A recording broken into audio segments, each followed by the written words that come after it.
Hello everyone, good morning all of you. कैसे हो आप सब? आशा करता हूँ कि आप लोग अच्छे होंगे, मैं भी अच्छा हूँ।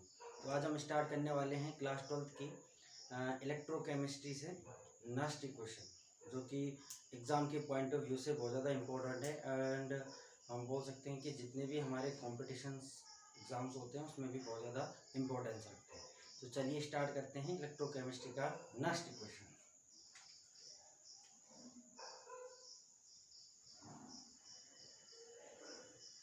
नस्ट इक्वेशन बहुत ज़्यादा इम्पोर्टेंट है भैया ना, इसको आप इम्पोर्टेंट में नोट करिए, ठीक है। तो बेसिकली जो नस्ट इक्वेशन होता है इलेक्ट्रोकेमिस्ट्री में, वो यहाँ पे इलेक्ट्रोड पोटेंशियल निकालने में आपकी हेल्प करता है, और second EMF of the cell निकालने की हेल्प करता है उसमें, ठीक है। यानी कि हम बोल सकते हैं ईएमएफ ऑफ सेल निकालने में क्या करता है, हेल्प करता है। या हम बोल सकते हैं इलेक्ट्रोड पोटेंशियल, इलेक्ट्रोड पोटेंशियल में क्या करता है, आपकी निकालने में हेल्प करता है आपका नस्ट इक्वेशन। आप सभी जानते हैं कि हमारे पास अगर कोई भी सेल कंसंट्रेशन में हो, जिसका कंसंट्रेशन 1 मोलर हो और टेम्परेचर आपका 298 केल्विन हो और प्रेशर आपका 1 atm, ठीक है। इस कंडीशन में हम बोलेंगे किसी भी सेल को स्टैंडर्ड इलेक्ट्रोड पोटेंशियल, जिसको हम ई नोट से डिनोट करते हैं, राइट। वो हमेशा क्या कहलाएगा, standard electrode potential. Standard electrode potential का मतलब होता है कि हमें सेल में जितने भी कंसंट्रेशन है वो हमें गिवन होता है, दिया हुआ होता है, इसलिए इसको हम स्टैंडर्ड इलेक्ट्रोड पोटेंशियल कहते हैं। और बाद में जब IUPAC ने सजेस्ट किया था कि इसको स्टैंडर्ड इलेक्ट्रोड पोटेंशियल ना बोल के इसको हम बोलेंगे स्टैंडर्ड रिडक्शन पोटेंशियल। क्या बोलेंगे हम इसको? स्टैंडर्ड रिडक्शन पोटेंशियल, ठीक है। E naught. तो आप सभी जानते हो कि standard reduction potential of the cell is equal to always E naught of cathode minus E naught of anode, right. आप सभी जानते हो बेटा, जो जहाँ पे कैथोड होता है, ठीक है, वहाँ पे हमेशा क्या होता है, रिडक्शन, और जहाँ पे एनोड होता है वहाँ पे क्या होता है, उस सेल का ऑक्सीडेशन। क्लियर है? तो चलिए आज हम नस्ट इक्वेशन पढ़ते हैं, ठीक है। हम बोल सकते हैं कि ओनली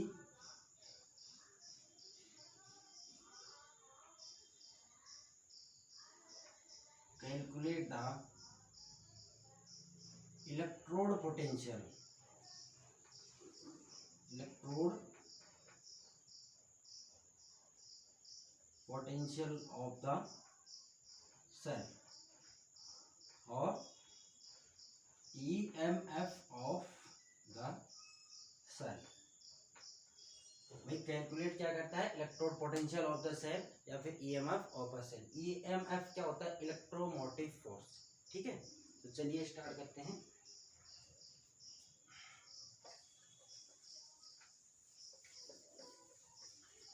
यहाँ पे आपको ये बहुत ध्यान से देखना पड़ेगा ताकि हम हर एक चीज आगे जो इसके जो न्यूमेरिकल्स होते हैं उनको हम अच्छे से क्लियर कर पाएंगे, ठीक है।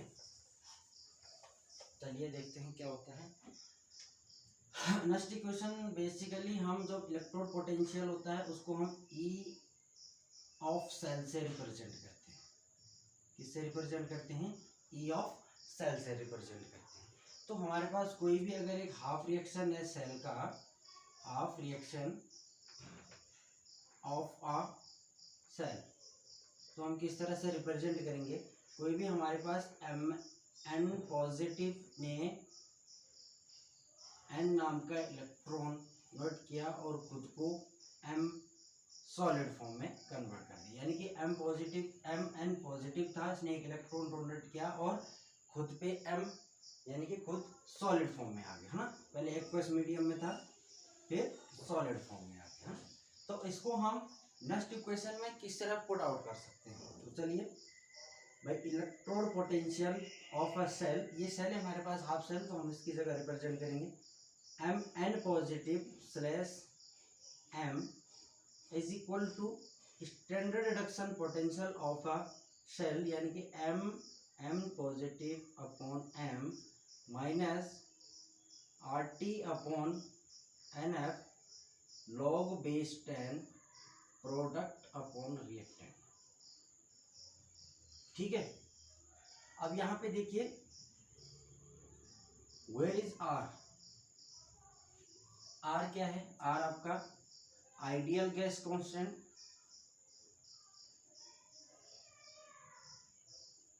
जिसकी अप्रोक्सीमेटिव वैल्यू होती है 8.314 kilo joule mole inverse.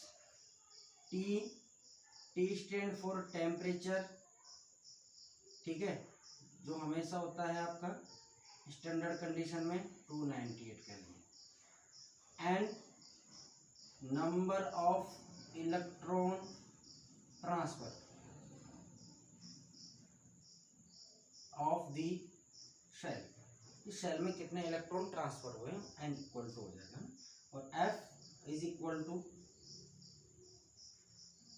Faraday's law, Faraday law या हम बोल सकते हैं फैराडे लॉ कांस्टेंट, ठीक है, जिसका अप्रोक्सीमेटली होता है 96500 कूलम।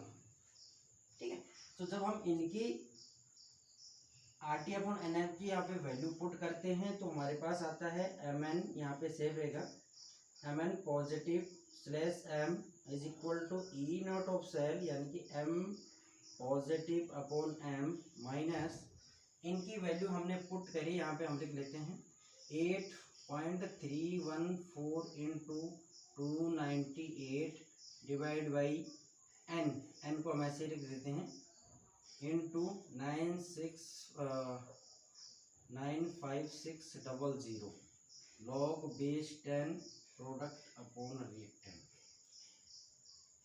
ठीक है, अब आपको एक चीज ध्यान में रखना है कि हमेशा कंसंट्रेशन जो होता है वो हमेशा एक्वस मीडियम में ही दिया होता है, सॉल्यूशन का होता है कंसंट्रेशन। ठीक है, सॉलिड का तो कोई कंसंट्रेशन होता नहीं है, इसके लिए हम जब भी प्रोडक्ट अगर हमारे पास सॉलिड फॉर्म में आता है तो हम वहाँ पे 1 मान के चलेंगे, राइट। चलिए, अब इसके जब इसको हमने कैलकुलेट किया तो हमारे पास कुछ इस तरह से E naught of Mn positive slash M minus, इसको जब कैलकुलेट करके तो हमारे पास फाइनल वैल्यू आती है 0.059/n log base 10 product upon reactant. This is the next equation, यह क्या है आपका नेक्स्ट इक्वेशन, क्लियर है। चलिए नेक्स्ट हम इसी को किसी भी एक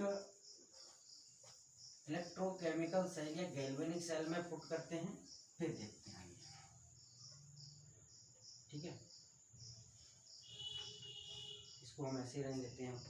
ठीक है, अगर हमारे पास कोई भी एक सेल है Cu di positive slash Zn double slash, बेटे ये डबल स्लैश जो हम लिख रहे हैं सॉल्ट बेस का काम करता है ना, यहाँ पे आ जाएगा Zn di positive slash Cu। ठीक है, यहाँ से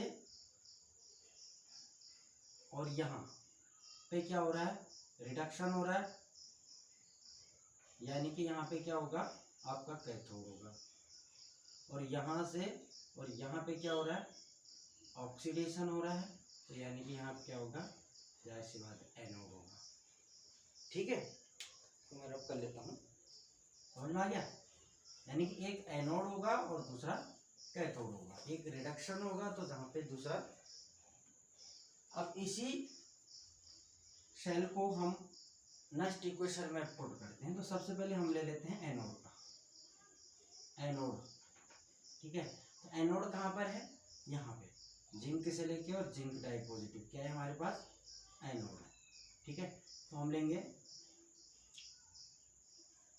electrode potential Zn/Zn di positive, right, equal to E naught of cell यानी कि Zn/Zn डाई पॉजिटिव माइनस 0.059/2। अब हमने एक चीज बताया आपको, 2 इसलिए लिखा कि n यानी कि Zn डाई पॉजिटिव और Cu di positive is equal to always 2, यानी कि नंबर ऑफ 2 इलेक्ट्रॉन क्या हो रहे हैं यहाँ पे, ट्रांसफर हो रहा है, इसलिए n की जगह हमने क्या पुट कर दिया, 2 पुट कर दिया। ठीक है, log base 10 1/Zn di positive. 1 क्यों लिखा हमने, क्योंकि यहाँ पे Zn डाई पॉजिटिव है तो ये सॉलिड फॉर्म में हो जा रहा है, तो हम इसकी कंसंट्रेशन ऑलवेज 1 रखेंगे। ठीक है, दूसरा हम कैथोड पे लिखेंगे, next equation for cathode. Cathode की जगह क्या आ जाएगा, Cu di positive and Cu, ठीक, equal to E naught of Cu di positive slash Cu minus 0.059/2 log base 10 1/Cu di positive. ठीक है, अब आप सभी जानते हो बेटा कि E of cell is equal to E of cathode minus E of anode. ठीक है,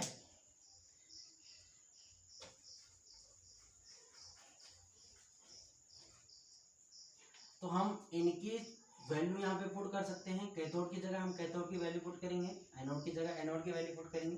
तो चलिए करते हैं, यहाँ से करते हैं। ठीक है, यहाँ पे आ जाएगा आपका cathode, E of Cu di positive slash Cu equal to E naught Cu di positive, ठीक है, स्लैश Cu माइनस 0.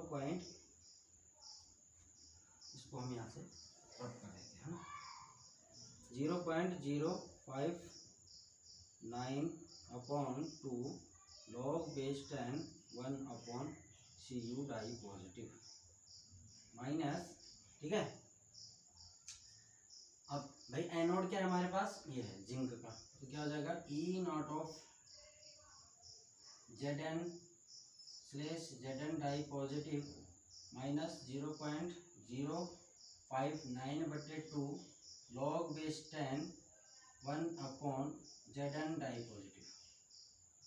ठीक, अब आप सभी जानते हो कि हमारे पास ये देखो, ये क्या है, क्योंकि आप सभी जानते हो बेटा E naught of cell equal to होता है आपके पास E naught of cathode minus E naught of anode.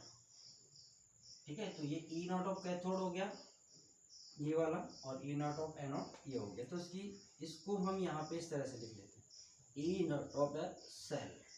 ठीक है, उसके बाद माइनस आ जाएगा आपके पास, यानी कि E of cell is equal to हो जाएगा 0.059/2 log base 10 1/Cu di positive minus 0.059/2। ठीक है, और अब यहाँ पे देखो माइनस माइनस का प्लस हो जाएगा, यहाँ पे आ जाएगा साइन चेंज हो जाएगा प्लस का। ठीक है, तो आ जाएगा log base 10 1/Zn di positive. ठीक है, अब यहाँ पे क्या होगा, मैं पूरा रब कर देता हूँ यहाँ पे, ये वाला